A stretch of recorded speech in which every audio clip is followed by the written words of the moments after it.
قرآن مجید کے 16ویں پارے میں آج آیت نمبر 83 سے 110 تک کا جو تذکرہ ہے وہ حضرت ذوالقرنین رضی اللہ تعالیٰ عنہ۔ اللہ تعالیٰ نے انہیں زمین میں اقتدار دیا تھا۔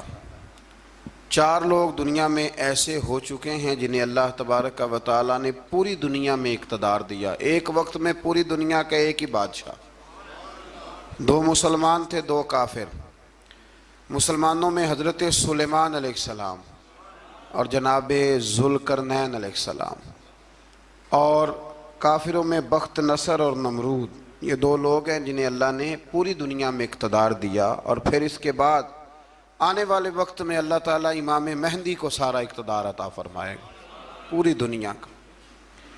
حضرت ذوالقرنین کے بارے میں 2 روایات ہیں، ایک تو یہ ہے کہ وہ نبی تھے اور ایک یہ ہے کہ نہیں وہ ولی تھے، لیکن مجھے حضرت مولا علی شیر خدا رضی اللہ تعالیٰ عنہ کا قول ملا ہے جس میں آپ نے فرمایا ہے کہ نہیں وہ نبی نہیں تھے، تو اس لیے میرا نظریہ یہی ہے کہ وہ اللہ کے ایک نیک بندے تھے۔ اللہ نے انہیں پوری زمین میں اقتدار دیا۔ وہ ایک مہم پہ نکلے، ان کا ارادہ بنا کہ میں ذرا دنیا کا چکر لگاؤں، تو انہوں نے سفر شروع کیا کہ میں دیکھوں ذرا سورج غروب کہاں ہوتا ہے۔ تو فرماتے میں پہنچا، بڑا گیا، لیکن میں اس مقام تک پہنچ گیا جہاں سورج غروب ہوتا ہے، تو پھر میں نے دیکھا کہ ایک سیاہ کنواں ہے جس کے اندر جا کے وہ چھپ گیا ہے، لیکن رب کریم کی اس حقیقت تک میں پہنچ سکا نہیں۔ پھر آپ فرماتے ہیں کہ میں آگے نکلا تو مجھے ایک قوم کے بارے میں بتلایا گیا جو بڑی خونخوار قوم تھی، بڑی خونخوار، اس کو یاجوج اور ماجوج کہا جاتا ہے۔ یہ قوم اتنی خونخوار تھی کہ یہ درندوں کو بھی کھا جایا کرتی تھی، اتنے لمبے چوڑے ان کے قد تھے، اتنے زیادہ طاقتور تھے کہ سانپ اور بچھو بھی کھا جاتے تھے۔ یہ نکلا کرتے تھے سبزے کے دنوں میں تو ساری کھیتیاں اجاڑ جاتے تھے، ہر چیز تباہ کر جاتے تھے، حتیٰ کہ انسانوں تک کو کھا جاتے تھے۔ تو حضرت ذوالقرنین جب وہاں پہنچے، اللہ تبارک و تعالیٰ نے انہیں ان مظلوم لوگوں کا مددگار بنایا جن پر یاجوج اور ماجوج کی قوم ظلم کرتی تھی۔ انہوں نے آپ سے کہا کہ حضور مہربانی فرمائیں، اس قوم سے تو ہماری جان چھڑائیں۔ آپ نے فرمایا تم میری مدد کرو۔ انہوں نے کہا حضور کس طرح؟ فرمایا بس جسمانی طور پر میری مدد کرو۔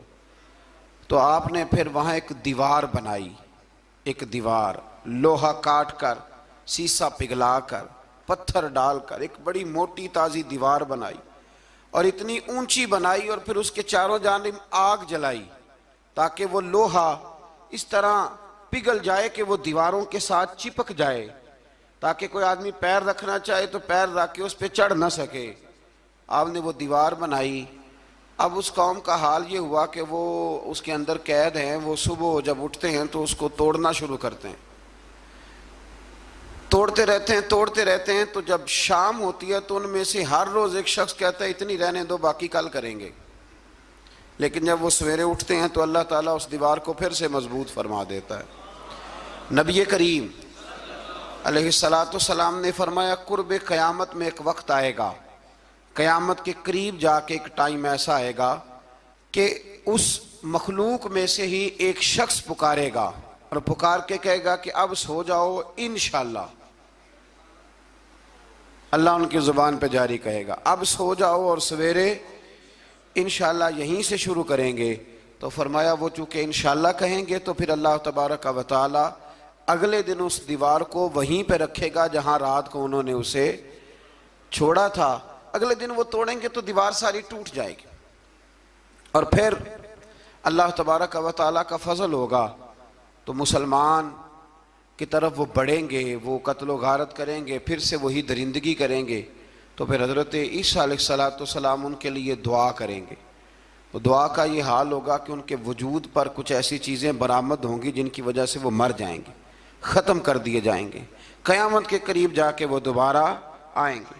اس کے بعد پھر اللہ تبارک و تعالیٰ نے سورہ کہف کی آخری آیات میں 7 سمندر اور ان جیسے اور بھی آ جائیں، فرمایا 7 سمندر ہوں اور ان جیسے اور بھی آ جائیں، اور مل کر وہ روشنائی بن جائیں تو میرے رب کے کلمات ختم ہونے سے پہلے سمندر ختم ہو جائیں گے، اور آخری آیت میں اللہ تعالیٰ نے فرمایا کہ اے رسول صلی اللہ تعالی علیہ وسلم آپ کہہ دیجئے کہ میں تمہاری طرح ہی ایک بشر ہوں، انا بشر مثلکم، میں بھی تمہاری طرح ایک۔ اب مثلکم کا بہت سارے لوگوں نے ترجمہ اپنی طرح کا کر لیا ہے، حالانکہ حضور صلی اللہ تعالی علیہ وسلم نے فرمایا کہ بشر ہونے میں تمہاری طرح ہوں، رسول ہونے میں تمہاری طرح نہیں، اللہ کا حبیب ہونے میں تمہاری طرح۔ اور وہ یہ جو میں کہہ رہا ہوں نا نہیں، تو یہ صحیح بخاری کے لفظ ہیں، حضور نے فرمایا ایکم مثلی، کون ہے تم میں جو میری طرح ہو، یہ صحیح بخاری کے لفظ ہیں۔ اللہ تبارک و تعالی سمجھنے کی توفیق عطا فرمائے۔ پھر اس سے آگے سورہ مریم شروع ہوتی ہے۔ اس صورت میں اللہ تبارک و تعالی نے حضرت زکریا علیہ السلام کا ذکر فرمایا ہے کہ وہ لا ولد تھے اور بڑھاپے کی عمر کو پہنچ چکے تھے۔ انہوں نے اللہ تعالیٰ سے اولاد کی دعا کی جو ان کا اور آل یعقوب کا وارث ہو، تو اللہ تعالیٰ نے انہیں بیٹے کی بشارت عطا فرمائی جس کا نام انہوں نے یحییٰ رکھا، بلکہ یہ نام انہوں نے پہلے سے رکھ لیا تھا، یہ یحییٰ نام انہوں نے پہلے سے رکھ لیا تھا۔ مجھے اب لوگ کس سینس میں مسئلہ پوچھتے ہیں یہ نہیں مجھے بتا، لیکن مجھ سے ایک دوست نے کچھ دن پہلے پوچھا کہ پیدائش سے پہلے بچے کا نام رکھنا جائز ہے، تو میں نے انہیں کہا کہ ہاں، آپ سورہ مریم پڑھیں گے تو آپ کو اندازہ ہوگا کہ حضرت زکریا نے بیٹے کا نام پہلے ہی رکھ دیا تھا، کیونکہ انہیں یقین کامل تھا کہ رب کریم مجھے بیٹا ہی عطا فرمائے گا۔ تو حضرت یحییٰ علیہ السلام کو اللہ تعالیٰ نے بچپن میں ہی نبوت عطا کی اور کتاب دی۔ ان کے اوصاف یہ بیان کیے کہ وہ پاکیزہ اور متقی تھے، ماں باپ کے ساتھ نیکی کرنے والے تھے اور سرکش نہیں تھے۔ ان پر سلام ہو جب وہ پیدا ہوئے، اور ان پر سلام ہو جب ان کی وفات ہوئی، اور قیامت کے دن جب انہیں اٹھایا جائے گا۔ اس سے معلوم ہوا کہ نبی کریم علیہ السلام پر یا کسی بھی نبی پر سلام بھیجنا اور اس دن پر سلام بھیجنا جس دن اللہ تعالیٰ نے انہیں پیدا فرمایا ہے، یہ قرآن مجید سے ثابت ہے۔ یعنی آپ یہ کہہ سکتے ہیں کہ جس سہانی گھڑی چمکا طیبہ کا چاند، اس دل افروز ساعت پہ، دل افروز ساعت پہ اللہ، تو یہ عین قرآن مجید ہے کہ جس دن وہ پیدا ہوئے اس دن ان پر سلام۔ اللہ تعالیٰ سمجھنے کی توفیق عطا فرمائے۔ پھر اس سے آگے چل کر حضرت مریم سلام اللہ علیہا کا ذکر ہے کہ ان کے پاس فرشتہ آیا۔ ہم تیسرے پارے میں بھی ان کا ذکر پڑھ آئے، پھر ایک آدھ اور جگہ پہ بھی اشارتاً کنایتاً ان کا تذکر آیا کہ ان کے پاس فرشتہ انسانی شکل میں آیا، اور فرشتے نے آ کے کہا کہ میں آپ کو بیٹے کی بشارت دینے آیا ہوں۔ کہنے لگی میرے پاس کیسے بیٹا آئے گا، مجھے تو کسی مرد نے چھوا ہی نہیں۔ تو فرمایا رب ایسے ہی کرتا ہے جب وہ کسی کام کا ارادہ فرما لیتا ہے۔ تو حضرت مریم کے ہاں اللہ تبارک و تعالیٰ نے حضرت عیسیٰ علیہ السلام کی ولادت فرمائی۔ حضرت عیسیٰ بغیر باپ کے پیدا ہوئے، اور حضرت آدم علیہ السلام غیر ماں باپ کے پیدا ہوئے، تو یہ اللہ کی قدرت کی نشانی ہے۔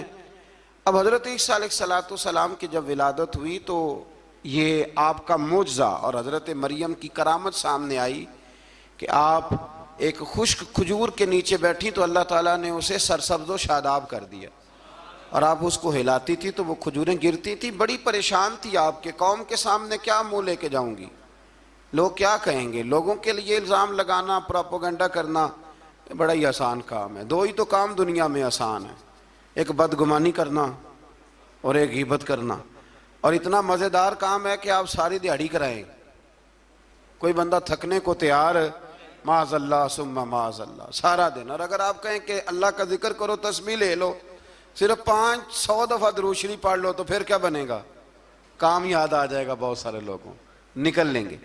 کبھی کبھی کچھ چیزیں بڑی یاد رہ جاتی ہیں۔ ایک شاعر نے ایک شعر کہا تھا، میری تھوڑی سی شعری ذوق ہے تو مجھے دلچسپی ہے، رہ جاتی ہیں کچھ باتیں ذہن میں۔ ایک دفعہ ہمارے ایک دوست کے بارے میں کچھ پراپیگنڈا ہونے لگا، تو میں نے انہیں ایک شعر لکھ کے بھیجا، مجھے یاد تھا، میں نے ایک شعر لکھا۔ کسی شاعر نے کہا تھا کہ مخلوق تو فنکار ہے اس درجہ کے پل بھر میں، سنگے در کعبہ سے بھی اصنام تراشے۔ کعبے کے اندر سے مٹی لے کے لوگ بت بنا لیتے ہیں اور اللہ کا شریک بناتے ہیں۔ تو کہنے لگا شاعر کہ مخلوق تو فنکار ہے اس درجہ کے پل بھر میں، سنگے در کعبہ سے بھی اصنام تراشے۔ تم کون ہو، کیا چیز ہے داغ کبابی، لوگوں نے تو مریم پہ بھی الزام تراشے۔ لوگ تو منٹ لگاتے ہیں، وہ جو رہی مسجد میں، پلی مسجد میں، لوگوں نے الزام لگانے کا وقت آیا تو الزام لگا دیا، سید عائشہ صدیقہ پہ لگا دیا، صدیق کی بیٹی اور صدیقہ۔ آپ سوچ سکتے ہیں کہ لوگ کہاں تک جاتے ہیں اور باتیں کہاں تک پہنچتی ہیں۔ تو یہ میرے رب کریم کا فضل اور کرم ہے کہ جناب مریم کی برات کا اعلان بھی قرآن نے کیا اور حضرت عائشہ صدیقہ کی برات کا اعلان بھی قرآن پاک نے فرمایا، یہ بھی قرآن مجید نے فرمایا ہے۔ اور کل پرسوں بھی بات ہو رہی تھی حضرت یوسف علیہ السلام کی، تو الزام تو لگتے رہتے ہیں۔ تو میں نے اس دن بھی سوال کیا تھا، پھر دہراتا ہوں کہ غلطی کیا تھی حضرت یوسف کی؟ کبھی کنواں اندھیرا، کبھی بھائیوں کے تھپڑ، کبھی مصر کا بازار، اور ذرا سوچو تو صحیح، جب بولیاں لگتی ہیں انسان کی تو کیا حال ہوتا ہے۔ اور پھر ذرا یہ بھی تو دیکھو نا کہ جب زلیخا نے الزام لگایا تو پھر کیا حال ہے، اور پھر 12 سال کی جیل، پر رب فرماتے ہیں شانیں میں نے یوسف کو ہی عطا فرمائی ہیں۔ تو حضرت مریم سلام اللہ علیہا جب وہ بیٹا لے کے گئی ان کے پاس تو انہوں نے کہا یہ کہاں سے آ گیا؟ تو آپ فرمانے لگی میں نے تو چپ کر روزہ رکھا ہوا ہے، اسی سے پوچھ لو یہ کہاں سے آیا ہے، یہی بتائے گا۔ پنگوڑے میں تھے حضرت عیسیٰ علیہ السلام، پنگوڑے میں، تو قرآن مجید کہتا ہے کہنے لگے قال انی عبد اللہ، حضرت عیسیٰ بولے اور بول کے کہنے لگے میں اللہ کا بندہ ہوں، اور آتانی الکتاب، خالی نہیں آیا، کتاب ساتھ لے کے آیا ہوں، وجعلنی نبیا، اور اس نے مجھے نبی بنا کے بھیجا ہے۔ تو حضرت عیسیٰ علیہ السلام پنگوڑے میں ہیں تو کلام فرما رہے ہیں، اپنے نبی ہونے کا اعلان فرما رہے ہیں۔ اب اس بندے کے قریب جا کے اس سے سوال کرنے کو دل نہیں کرتا جو نبی پاک کے بارے میں کہتا ہے 40 سال کے بعد نبی بنے۔ یہاں پنگوڑے میں حضرت عیسیٰ کلام کریں، پنگوڑے میں، اور وہ پنگوڑے میں کہے میں نبی ہوں، اور تو اپنے رسول کے بارے میں یہ کہے کہ بکریاں چرا رہے تھے تو معاذ اللہ انہیں پتہ ہی نہیں تھا کہ میں نبی بن جاؤں گا۔ ایسی کوئی بات نہیں۔ اعلیٰ حضرت فرماتے ہیں اللہ اللہ وہ بچپنے کی پھبن، یعنی بچپن میں بھی رنگ ڈھنگ نرالے تھے میرے رسول کی۔ اللہ اللہ وہ بچپنے کی پھبن، اس خدا بھاتی صورت پہ لاکھوں سلام، اس خدا بھاتی صورت پہ۔ اور مرحوم اعظم چشتی نے بھی ایک جملہ بڑا خوبصورت کہا ہے، اس نے کہا تیری حیات پاک کا ہر لمحہ پیغمبر لگے، تیری حیات پاک کا ہر لمحہ پیغمبر لگے۔ پھر اس سے آگے آیت نمبر 41 سے ایک بار پھر حضرت ابراہیم علیہ السلام کا ذکر ہے کہ وہ بہت سچے نبی تھے، انہوں نے اپنے چچا کو بے جان بتوں کی عبادت سے روکا، عذاب الہی سے ڈرایا۔ اس نے کہا کہ آپ ہمیں ہمارے خداؤں سے پھیرنا چاہتے ہیں، اس سے رک جائیں ورنہ ہم آپ کو سنسار کر دیں گے۔ ابراہیم علیہ السلام نے کہا کہ میں آپ کے لیے اپنے رب سے استغفار کرتا رہوں گا، وہ مجھ پر بہت مہربان ہے۔ تو اللہ تبارک و تعالیٰ نے انہیں اسحاق علیہ السلام بیٹے اور یعقوب علیہ السلام پوتے کی بشارت دی، اور یہ بھی فرمایا کہ یہ دونوں نبی بھی ہوں گے۔ پھر آیت نمبر 51 سے لے کر 58 تک مختلف انبیاء کا ذکر ہے۔ اللہ تعالیٰ نے اس میں فرمایا کہ حضرت موسیٰ کو برگزیدہ رسول، نبی اور اللہ کا رازدار کہا گیا، اور حضرت ہارون کی نبوت کا بیان بھی ہوا، اور حضرت اسماعیل کو وعدے کے سچے، نماز اور زکوٰۃ کا حکم دینے والے رسول اور نبی اور اللہ کا پسندیدہ قرار دیا گیا۔ ادریس علیہ السلام کو صدیق نبی قرار دیتے ہوئے فرمایا کہ ہم نے ان کو بلند جگہ پہ بٹھایا ہے۔ کہاں ہے ادریس علیہ السلام؟ چوتھے آسمان میں بھی، اور جنت کا قول بھی ہے۔ دو روایتیں ان کے بارے میں ملتی ہیں، ایک تو یہ ہے کہ وہ حضرت ملک الموت سے ایک دفعہ کہنے لگے تو میرا یار نہیں بن جاتا؟ اللہ ہی بھلا کرے۔ حضرت اسرائیل کو کہنے لگے دوست بن جو، کہا بن جاتے ہیں، دوستی ہو گئی۔ فرمانے لگے یار موت کا ذائقہ کیسے چکھاتا ہے؟ کہنے لگا میں آپ کو چکھا دیتا ہوں۔ آپ کو موت کا ذائقہ چکھایا اور دوبارہ پھر روح ڈال دی، آپ اٹھ کے بیٹھ گئے۔ کہنے لگے دوزخ تو دکھا، نے وہ بھی دکھا دی۔ فرمایا جنت تو دکھا، جنت بھی دکھائی۔ تو کہنے لگا واپس چلیں، فرمانے لگے اب تو نہیں جانا۔ ہاں کیوں؟ فرمایا رب فرماتا ہے ہم فیہا خالدون، جو جنت میں آئے گا یہیں رہے گا۔ نے کہا جناب وہ تو پہلے موت کا ذائقہ چکھنا ہے، پل صراط جو دوزخ کے اوپر ہے وہاں سے گزرنا ہے۔ تو آپ فرمانے لگے یہ دونوں کام میں کر چکا ہوں اور تو نہیں کرائے ہیں، لہذا میں آ گیا ہوں تو میں نے یہیں پہ رہنا ہے۔ اب حضرت ملک الموت علیہ السلام نے عرض کی مالک یہ تیرا بندہ، فرمایا تیری دوست بھی اس کے ساتھ لگی تھی تو میری توفیق سے ہی لگی تھی، اور یہ یہاں تک آئے بھی میری توفیق سے ہی ہے، میرا ارادہ بن گیا انہیں یہاں رکھنے کا، میری طلب بھی تو تیرے کرم کا صدقہ ہے، میری طلب بھی تو تیرے کرم کا صدقہ ہے، یہ پاؤں اٹھتے نہیں بلکہ یہ اٹھائے جاتے ہیں، تو یہ بھی تو اس کا کرم ہوتا ہے نا کہ وہ کس طرح کر کے کسی کو نوازتا ہے۔ آیت نمبر 59 میں اللہ تعالیٰ کے فرما بردار اور سرکش بندوں کے احوال اور جو ان کے آخرت میں احوال ہوں گے ان کا ذکر کیا گیا ہے۔ آیت نمبر 66 میں بتایا گیا ہے کہ منکرین آخرت حیات بعد الموت کے بارے میں ہمیشہ شک میں مبتلا رہے، انہیں یقین ہونا چاہیے کہ مرنے کے بعد دوبارہ وہی خالق زندہ کرے گا جس نے پہلی بار بغیر کسی نام و نشان کے پیدا کیا۔ آیت نمبر 76 میں بتایا کہ جو لوگ گمراہی میں مبتلا ہیں ان کے ابتلا میں اضافے کے لیے مہلت کی مدت بڑھا دی جاتی ہے، اور جو ہدایت یافتہ ہیں ان کو مزید استقامت نصیب ہوتی ہے۔ اللہ کے ہاں ثواب اور انجام خیر کے اعتبار سے باقی رہنے والی نیکیاں سب سے زیادہ بہتر، ایسی نیکیاں کریں جو باقی رہیں ہمیشہ، کیا کہتے ہیں؟ صدقہ جاریہ۔ آیت نمبر 81 میں فرمایا کہ مشرکین اس امید پر اللہ کے سوا معبودان باطل کی عبادت کرتے ہیں کہ مشکل میں ان کی مدد کریں گے، فرمایا ہرگز نہیں، وہ ان کے دشمن بن کے عبادت کا انکار کریں گے۔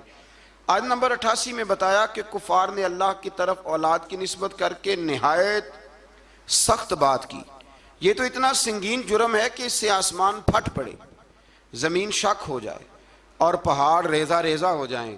مزید فرمایا کہ آسمان اور زمین میں جو کوئی بھی ہے سب اللہ کے حضور بندے بن کے حاضر ہوں گے۔ آیت نمبر 97 میں فرمایا جو لوگ ایمان لائے اور نیک کام کیے عنقریب رحمان لوگوں کے دلوں میں ان کی محبت پیدا فرما دے۔ یہ جو شرک والا معاملہ ہے نا، یہ بڑا سادہ سا ہے، کچھ لوگ آج نئے فلسفی اٹھے ہیں تو وہ کچھ عجیب و غریب سی باتیں دہریوں جیسی کرنے لگے ہیں، اور بعض مضامین ہم دیکھتے ہیں تازے جو چھپتے ہیں ان کے اندر بھی وہ اشارتاً کنایاتاً مذہب کی بنیاد پر تقسیم نہیں ہونی چاہیے، انسان بحیثیت انسان قابل تکریم ہے۔ تو ایک بات سمجھ لیں کہ جو مکان کی رجسٹری آپ کے نام ہے اگر کوئی اور دعویٰ کرے اس کا تو آپ کو برداشت ہے؟ یہ ہو نہیں نہ سکتا میاں، ملک میں وزیر کئی ہو سکتے ہیں پر وزیر اعظم ایک ہوتا ہے، اس کو سمجھ لیں۔ تو جب اللہ کی توحید میں کوئی کسی کو شریک ٹھہراتا ہے تو بہت بڑا جرم کرتا ہے، وہ بہت بڑا جرم کرتا ہے۔ یوں سمجھ لیں کہ جیسے آپ کی 5 مرلے کی زمین پہ کوئی آ کے قبضہ کرے، اسے مار دینے کو دل کرتا ہے۔ اس لیے یہ ساری زمین رب کریم کی ہے، آسمان و زمین کا خالق اور مالک، تو شرک ناپسندیدہ بات، ناپسندیدہ۔ سورہ طٰہٰ شروع ہوتی ہے، اس سورہ طٰہٰ میں نبی پاک صلی اللہ تعالیٰ علیہ وسلم کو رب کریم نے فرمایا کہ محبوب قرآن اس لیے نازل نہیں کیا تھا کہ آپ مشقت میں پڑ جائیں۔ نبی کریم لمبی لمبی نمازیں پڑھتے تھے، لمبی، تو قرآن مجید نے کہا طٰہٰ ما انزلنا علیک القرآن لتشقیٰ، محبوب قرآن اس لیے نازل نہیں کیا کہ آپ مشقت میں پڑ جائیں۔ حضور لوگوں کو بڑی جد و جہد کے ساتھ دین کی طرف بلاتے تھے، تو کہا محبوب قرآن اس لیے نازل نہیں کیا تھا کہ آپ مشقت میں پڑ جائیں، آپ تو مشقت کرنے لگ گئے۔ وہ یا رب اپنے محبوب کو کہہ رہا ہے، جیسے سورہ مزمل میں بات ہوئی نا کہ محبوب تھوڑا آرام بھی فرما لیا کر، محبوب تھوڑا آرام بھی فرمائے۔ پھر فرمایا کہ یہ قرآن نصیحت کے لیے نازل ہوا ہے، اور اللہ ظاہر و باطن سب کو جانتا ہے، اور وہ وحدہ لا شریک ہے، اور سارے اچھے نام اسی کے ہیں۔ آیت نمبر 10 میں فرمایا کہ مدین سے واپسی کے سفر کے دوران موسیٰ علیہ السلام اس واقعے کا بیان کیا کہ وہ اپنی جگہ پر رکے ہوئے تھے، تو وہیں انہیں غیب سے ندا آئی کہ اے موسیٰ میں آپ کا رب ہوں، آپ وادی مقدس میں ہیں تو ادباً اپنے جوتے اتار دیجئے، میں نے آپ کو چن لیا ہے، میرے پیغام وحی کو توجہ سے سنیے، میں اللہ وحدہ لا شریک ہوں، میری بندگی کیجیے، میری یاد کے لیے نماز قائم کیجیے، قیامت آنے والی ہے اسی کی طرف آپ توجہ فرمائیے۔ اسی موقع پر آپ کو جو معجزات عطا کیے گئے ان کا بھی ذکر ہے، اور وہ ہم پیچھے بہت ساری جگہوں پہ اس کا ذکر کر آئے کہ اللہ تعالیٰ نے ان کو ایک ایسا عصا عطا فرمایا تھا کہ وہ ایک دم میں ہی بہت بڑا اژدہا بن جایا کرتا تھا، اور پھر حضرت سیدنا موسیٰ علیہ السلام اپنا ہاتھ گریبان میں ڈال کے نکالتے تھے تو آفتاب کی طرح روشن ہو جاتا تھا۔ اقبال کہتے ہیں ید بیضا لیے بیٹھے ہیں اپنی آستینوں، ید بیضا لیے، چمکتے ہوئے ہاتھ ہیں ان کے، تو یہ اپنی آستینوں میں چھپا کے بیٹھے ہیں۔ پر اقبال نے یہ ولیوں کے لیے کہا ہے، نہ پوچھ ان خرقہ پوشوں کی، ارادت ہو تو دیکھ ان کو، ارادت ہو تو محبت کے ساتھ دیکھ، تنقید کے ساتھ تو پتہ ہے پھر بندے کو کوئی شے نہیں ملتی، آنکھیں گونگ ہو جاتی۔ ارادت ہو تو دیکھ ان کو، ید بیضا لیے بیٹھے ہیں اپنی آستینوں میں۔ پھر اللہ تعالیٰ نے نا حضرت موسیٰ علیہ السلام کو حکم دیا تھا کہ فرعون کو دعوت دیں، تو حضرت موسیٰ نے دعا مانگی جو آیت نمبر 25 اور 28 میں موجود ہے، رب اشرح لی صدری ویسر لی امری واحلل عقدۃ من لسانی یفقہوا قولی، اے میرے رب میرے لیے میرا سینہ کھول دے، میرے لیے میرا کام آسان کر دے، میری زبان کی گرہ کھول دے تاکہ وہ لوگ میری بات کو سمجھ سکیں۔ یہ آپ نے دعا فرمائی، اور آگے جا کے مزید آپ نے التجا کی کہ میرے خاندان میں سے میرے بھائی ہارون کو اس مشن میں میرا وزیر بنا دے تاکہ مجھے تقویت ملے، اور اسے میرا شریک کار بنا دیجیے۔ اللہ تعالیٰ نے ان کی اس دعا کو قبول فرما لیا۔ آیت نمبر 38 سے حضرت موسیٰ علیہ السلام کی پیدائش کا ذکر ہوتا ہے، اور یہ تقریباً آیت نمبر 76 تک چلتا ہے۔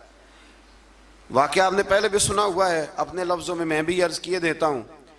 فرعون کو اس نے وہ خواب دیکھ لیا تھا کہ ایک ستارہ اٹھے گا اور پھر وہ گرے گا تو میری ساری سلطنت کو تباہ کر دے گا۔ نجومیوں سے اس نے پوچھ لیا، اس نے کہا کہ ایک بچہ پیدا ہوگا جو تیری سلطنت کو تباہ کرے گا۔ چاہیے تو یہ تھا کہ وہ توبہ کرتا، لیکن اس نے کیا کیا کہ اس نے بچوں کو قتل کرانا شروع کیا۔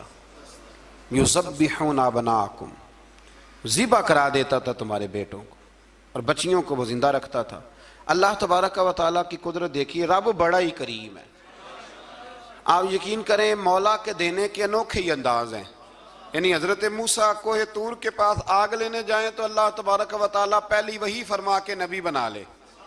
بھائی حضرت یوسف کو کنویں میں ڈالیں تو رب وہاں سے نکال کے مصر کا حکمران بنا دے۔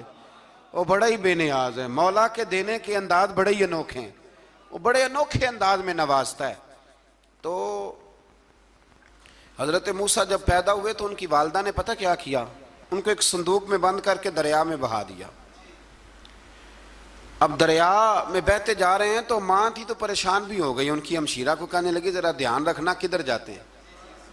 حضرت موسیٰ علیہ السلام دریا میں بہتے بہتے نا فرعون نے نا دریا کے کنارے مکان بنایا ہوا تھا۔ آپ کو پتہ ہے بادشاہوں کا ذوق ہوتا ہے، آج کل ہمارے جو حکمران ہیں انہوں نے اس کا نام فارم ہاؤس رکھا ہوا ہے، میرا فارم ہاؤس، اور پرانے زمانے میں لوگ ڈیرا کہتے تھے۔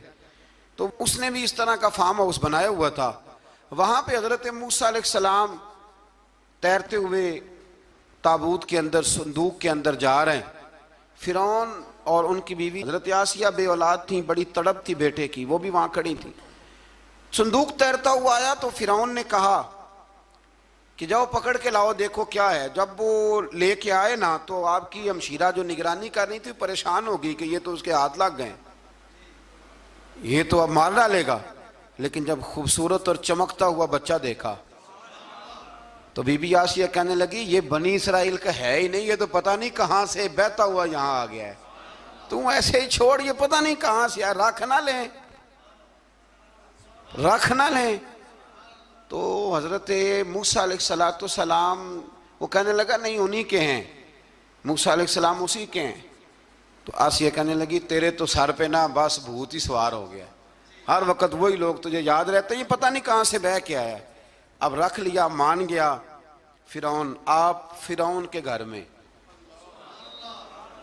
جو اس لیے بچے مروا رہا تھا کہ میری سلطنت حضرت موسیٰ پیدا نہ ہو جائیں، تو اسی کے گھر میں پرورش پانے لگے، اسی کے گھر میں۔ اب عورتیں منگائی گئیں دودھ پلانے کے لیے، تو حضرت موسیٰ علیہ السلام کسی بی بی کا دودھ نہیں پیتے، تو آپ کی ہمشیرہ نہ وہیں دائیں بائیں گھومتی رہتی۔ تو کہنے لگی جناب آسیہ سے کہ میں ایک بی بی کو جانتی ہوں، بڑی صاف ستھری ہے، مجھے امید ہے یہ بچہ اس کا دودھ پیے گا۔ تو فرعون کہنے لگا دوڑ کے لا، تو وہ اپنی والدہ کو لے کے آئیں تو حضرت موسیٰ نے فوراً دودھ پینا شروع کر دیا۔ فرعون کو پھر تھوڑا شک ہوا، ایک روایت یوں بھی لکھی ہے بعض لوگوں نے کہ فرعون ایک دن اٹھایا ہوا تھا حضرت موسیٰ کی، ابھی تھوڑی سی عمر تھی، تو آپ نے اس کی داڑھی پکڑ کے تو ایک گھونسا دے مارا، جلالی تو شروع سے ہے نا، تو کہنے لگا آسیہ تو مان نہ مان یہ بچہ وہی ہے۔ تو حضرت بی بی آسیہ کہنے لگی کہ تجھے غلط فہمی ہے، یہ وہ نہیں ہے۔ اس نے کہا دیکھو نا، یہ تو اٹھاتی ہے تو پیار کرتا ہے، اور میرے جب قریب آتا ہے تو اس کے لب و لہجے میں تلخی محسوس کرتا ہوں۔ اس نے کہا بچوں کو کیا پتا، خیر ایک طرف اس نے کھانے پینے کی چیزیں رکھ دی، ایک طرف انگارے رکھ دیے۔ وہ بھی حضرت آسیہ کہتی ہیں کہ تجھے سمجھ آئے بچے بچے ہوتے ہیں۔ حضرت موسیٰ بچے تو تھے پر تھے تو اللہ کے نبی نا، اللہ کے نبی تھے۔ جب اس نے کہا نا یہ بچے ہیں، تو حضرت موسیٰ علیہ السلام بجائے انگاروں کی طرف جانے کے، نبی تھے وہ سیدھے کھانے پینے والی چیزوں کی طرف بڑھنے لگے۔ فرعون کہنے لگا اب بتا، اللہ تعالیٰ نے حضرت جبریل کو بھیجا، انہوں نے کہا ادھر نہیں جانا آپ ادھر جائیے، تو آپ آگ کی طرف گئے اور ایک کوئلہ اٹھا کے زبان پہ رکھ لیا۔ تو آسیہ کہنے لگی سمجھ آئی، بچے کو کیا پتا کدھر جانا ہے کدھر نہیں جانا، اگر وہ اتنا ہی خیال ہوتا وہی بچہ ہوتا تو آگ۔ اور بعض مفسرین نے لکھا ہے یہ جو حضرت موسیٰ دعا مانگتے تھے نا رب اشرح لی صدری ویسر لی امری، یہ وہ آگ کا انگارہ جب کوئلہ منہ میں رکھا تھا نا تو اس کی وجہ سے زبان میں کچھ لکنت آ گئی، تو آپ دعا کرتے تھے کہ یا اللہ میری زبان کی وہ بند گرا کھول دے تاکہ میں کھل کے فرعون کے سامنے بات کر سکوں۔ وہیں حضرت موسیٰ پلنے لگے، وہیں پلے، وہیں جوان ہوئے، وہیں اللہ نے ساری دولتیں دی، بہن بھی ملی، ماں بھی ملی، اور سارے عزیزوں کا پیار بھی ملا۔ اسی گھر کے اندر اللہ نے پرورش کر کے فرعون کے ظلم سے بنی اسرائیل کو نجات عطا فرمائی۔ آج نمبر 77 سے موسیٰ علیہ السلام کو حکم ہوا کہ راتوں رات بنی اسرائیل کو لے کے نکل جائیں۔ انہیں اللہ کی طرف سے یقین دلایا گیا کہ ان کے لیے سمندر میں خشک راستہ نکال لیا جائے گا۔ فرعون نے ان کا تعاقب کیا اور سمندر میں غرق کر دیے گئے۔ اس مقام پر اللہ تعالیٰ نے بنی اسرائیل پر اپنے احسانات کا ایک بار پھر ذکر فرمایا۔ حضرت سعد بن ابی وقاص رضی اللہ تعالیٰ عنہ بھی ایک دن جہاد کے لیے نکلے تو رستے میں سمندر آ گیا۔ حضرت موسیٰ کی قوم کو نا سمندر نے رستہ دیا تھا، تو جناب سعد بن ابی وقاص سمندر کے کنارے کھڑے ہو کے اب وہ لوگ پوچھنے لگے حضور کیا کرنا ہے؟ فرمایا کرنا کیا ہے، ابھی دیکھیں کیا ہوتا ہے۔ تو فرمانے لگے وہ سمندر و دریا، اگر تو حضرت موسیٰ کی نافرمان قوم کو رستہ دیتا ہے تو ہم تو رسول اللہ کے فرما بردار غلام ہیں، ہمیں بھی رستہ دے۔ تو 12 رستے بن گئے دریا میں سے۔ جناب سعد بن ابی وقاص لشکر لے کے گزر گئے، باہر گئے تو ایک دفعہ پھر صحابہ کو یقین دلایا، فرمایا کسی کی کوئی چیز تو نہیں رہ گئی دریا میں؟ دشت تو دشت ہیں دریا بھی نہ چھوڑے ہم، بحر ظلمات میں دوڑا دیے۔ اب میں کیا کروں، علامہ اقبال نے ہر جگہ کلام لکھا ہے، ہر جگہ۔ یہ آپ کو پتہ نا، ایک صاحب مجھے بھی سمجھا رہے تھے، میں نے جمعہ میں بھی وضاحت کی، کہنے لگے آپ اقبال کی بڑی تعریفیں کرتے ہیں۔ میں نے کہا مجبوری ہے، وہ کام ہی تعریفوں والے کرتے ہیں تو ہو جاتی ہیں، کیا کیا جائے، آمدام برسر مطلب۔ تو حضرت سعد بن ابی وقاص نے پوچھا کچھ رہ تو نہیں گیا؟ کہا جناب پیالہ رہ گیا میرا مٹی کا دریا میں۔ تو حضرت سعد بن ابی وقاص کہنے لگے کوئی مسئلہ نہیں، ہم رسول اللہ کے غلام ہیں، اور اس پر بڑی دلائل ہیں، وقت نہیں ہے آگے بڑھنا ہے۔ فرمایا او دریا، او ہمارا پیالہ تو واپس کر دے۔ تو ایک لہر آئی تو پیالہ بھی کنارے پہ پھینک گئی۔ تو اللہ تعالیٰ نے حضرت موسیٰ علیہ السلام کو کی قوم کو وہاں سے نجات دی۔ آیت نمبر 85 سے سامری کا ذکر ہے۔ سامری ایک جادوگر تھا۔ جب حضرت موسیٰ علیہ السلام تشریف لے گئے نا کوہ طور پہ، تو اس نے نا سونے کا ایک بچڑا بنا دیا تھا، اور اس کے منہ میں ایسی تاریں اس نے لگائی تھیں کہ جب ہوا چلتی تھی تو وہ تاریں بجتی تھیں، مفسرین نے لکھا ہے۔ تو بنی اسرائیل والوں کو یہ کہتا تھا دیکھو یہ بولتا ہے، تو بڑے کمزور ایمان کے لوگ تھے، اس طرف متوجہ ہو گئے، اس طرف متوجہ ہو گئے۔ حضرت موسیٰ علیہ السلام واپس آئے تو انہوں نے پوچھا کہ یہ ماجرا کیا ہے؟ تو اس نے کہا کہ میں نے نا حضرت جبریل علیہ السلام کا گھوڑا جب چل رہا تھا تو ان کے پاؤں سے جو مٹی لگ رہی تھی وہ مٹی میں نے تھوڑی اٹھا لی تھی، اور وہ میں نے اس کے منہ میں رکھی ہے، جس کی وجہ سے اس کے منہ سے آواز ہے۔ وہ مٹی کب اٹھائی تھی وہ بھی لکھا ہے مفسرین نے کہ حضرت موسیٰ علیہ السلام نے جب کہا نا بنی اسرائیل والوں کو کہ گھوڑے ڈالو اندر، حالانکہ رستے بن بھی گئے تھے، پھر بھی کہنے لگے ایسا نہ ہو کہ اندر جائیں تو پانی پھر آ جائے، تو یہ جاتے نہیں تھے، ڈرتے تھے، کمزور ایمان کے لوگ تھے نا۔ اصل مسئلہ نا اندر کا ہے۔ آپ یقین کریں یہ بڑی باکمال بات ہے، میں تو اس نتیجے پہ پہنچا ہوں تھوڑی سی زندگی گزار کے کہ یقین اگر مضبوط ہو نا تو انسان کی زندگی کا ہر کٹھن رستہ آسان ہو جاتا ہے۔ لیکن جن لوگوں کے اندر مسائل بہت زیادہ ہوتے ہیں ان کے لیے بیرونی کوئی کام کرنا بھی بڑا ہی مشکل ہوتا ہے۔ تو یہ لوگ کہنے لگے کیسے اندر جائیں گے تو پھر نہ پانی مل جائے، تو حضرت جبریل امین آئے گھوڑی پہ بیٹھے ہوئے، انہوں نے آگے آگے گھوڑی دوڑائی، تو آگے گھوڑی دوڑی تو ان کے گھوڑے خود بخود پیچھے دوڑ پڑے۔ حضرت سیدنا جبریل کی گھوڑی جہاں پیر رکھتی تھی وہاں سے سبزہ اگتا تھا، سامری جادوگر تھا، حیرت انگیز چیزوں کو جمع کر لیتا تھا، اس نے وہ جمع کر کے رکھ لی اور بچڑا بنا دیا۔ تو حضرت موسیٰ علیہ السلام نے جب اس سے پوچھا تو اس نے یہ بات بتائی اور کہنے لگا یہ تدبیر مجھے میرے نفس نے سجائی تھی۔ حضرت موسیٰ نے اس سے کہا تو یہاں سے چلا جا، زندگی میں تیرے لیے وحشت کی سزا ہے اور تیری سزا کا وقت آخرت میں مقرر ہے۔ اس کے بعد والی آیات میں اللہ تعالیٰ کی وحدانیت، کتاب اللہ کی حقانیت اور اس سے روح گردانی کرنے والوں کے لیے عذاب آخرت کا بیان ہے۔ وحشت کا بھی عذاب ہوتا ہے کچھ لوگوں کو وحشت کا عذاب یہ ہوتا ہے، یعنی انسان ہر وقت خوف زدہ رہے۔ آیات بتاتی ہیں کہ اس پر کون سا عذاب ہے، اس پر ایک وحشت طاری رہے۔ اللہ سے دعا مانگیں اللہ تبارک و تعالی ان ساری آزمائشوں سے ہمیں محفوظ فرمائے۔ اسی تسلسل میں پھر قیامت اور سور پھونکے جانے کا ذکر ہے۔ آیت نمبر 105 سے فرمایا کہ لوگ آپ سے پہاڑوں کے متعلق سوال کرتے ہیں، آپ ان سے کہہ دیجئے میرا رب انہیں ریزہ ریزہ کر دے گا اور پوری زمین ہموار میدان کی طرح ہو جائے گی۔ آیت نمبر 109 میں قیامت کی ہولناکیوں کا ذکر ہوا اور فرمایا آج اللہ کی بارگاہ میں کسی کو مجال شفاعت نہیں ہوگی سوائے اس کے جسے وہ اذن شفاعت عطا کرے اور جس کے قول سے وہ راضی ہو۔ آیت نمبر 110 سے اکھڑی گردنوں کے حی و قیوم کے سامنے جھکنے، ظالموں کے نامراد ہونے اور مومنین صالحین کے کامیاب ہونے کا ذکر ہے۔ آیت نمبر 114 میں علم میں اضافے کی تعلیم کے لیے دعا ارشاد فرمائی گئی ہے جو بڑی معروف ہے، رب زدنی علما۔ آیت نمبر 115 سے اس بات کا ذکر ہے کہ آدم علیہ السلام جو جنت میں درخت کے قریب چلے گئے تو یہ ان کی بھول اور اجتہادی خطا تھی، اللہ نے خود وضاحت فرما دی، اور انہوں نے قصداً اللہ کے حکم کی نافرمانی نہیں کی۔ آدم علیہ السلام کو جنت میں داخل کر کے بتایا کہ یہاں نہ بھوک لاحق ہوگی، نہ بے لباسی ہوگی، نہ پیاس لگے گی، نہ ہی دھوپ کی تپش محسوس ہوگی، اور یہ کہ آپ اپنے دشمن شیطان کی چالوں سے بچے رہیں گے۔ اس مقام پر قرآن نے اس موضوع کو پھر بیان کیا کہ شیطان نے وسوسہ ڈالا اور مخلص اور ہمدرد کا روپ دھار کر ان کو بہکایا، انہوں نے ممنوعہ درخت سے کھا لیا سو ان کے ستر کھل گئے اور جنت کے پتوں سے اپنے ستر کو ڈھانپنے لگے، پھر اللہ نے ان کی توبہ قبول کی اور جنت سے زمین پر بھیج دیا۔ آیت نمبر 124 سے اللہ تعالیٰ نے فرمایا جو ہماری یاد سے غافل رہے گا ہم اس کے لیے معیشت تنگ کر دیں گے، وَمَنْ أَعْرَضَ عَنْ ذِكْرِي فَإِنَّ لَهُ مَعِيشَةً ضَنْكًا، جو ہماری یاد سے غافل ہوگا اس کے لیے زندگی اس پر اللہ تبارک و تعالی ہر وقت اپنی یاد کی توفیق عطا فرمائے۔